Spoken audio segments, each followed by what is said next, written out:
గుంటూరు పశ్చిమ నియోజకవర్గంలో ఓటమి తప్పదని గ్రహించిన తెలుగుదేశం పార్టీ కుట్రలకు తెరలేపిందని రాష్ట్ర వైద్య ఆరోగ్య శాఖ మంత్రి వైఎస్ఆర్సీపీ పశ్చిమ నియోజకవర్గ అభ్యర్థి విడుదల రజని దుయ్యబట్టారు.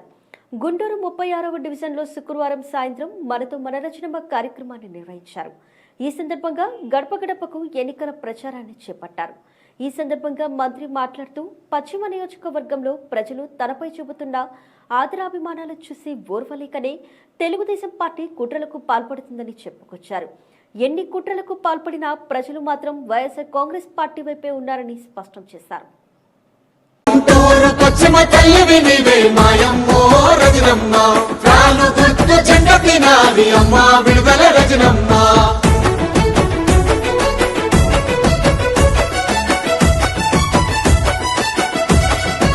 కష్టాలు ఇష్టంగా తీర్చిన వైసీపీ సైన్యానివో, ఆకలన్న ఇంట పెరుగన్నమయ్యి అమ్మల్ని సాకినవో, న్యాయం ధర్మం సేవే బలమంటూ నమ్మిన సిద్ధాంతమో, వైసీపీ జెండను గుండెకు అద్దిన రాణి రుద్రమవో, అమ్మలకు బిడ్డరా అన్నలకు సెల్లిరా, శ్రమజీవుల అండరా సోయం ఇంటి పేరురా, దారి తప్పిన బతుకుల రాతే మార్చే శక్తివో, గుంటూరు పశ్చిమ తల్లివి నీవే మాయమ్మో రజనమ్మ, ఫ్యాను గుర్తు జెండెత్తినాది అమ్మ విడుదల రజనమ్మ.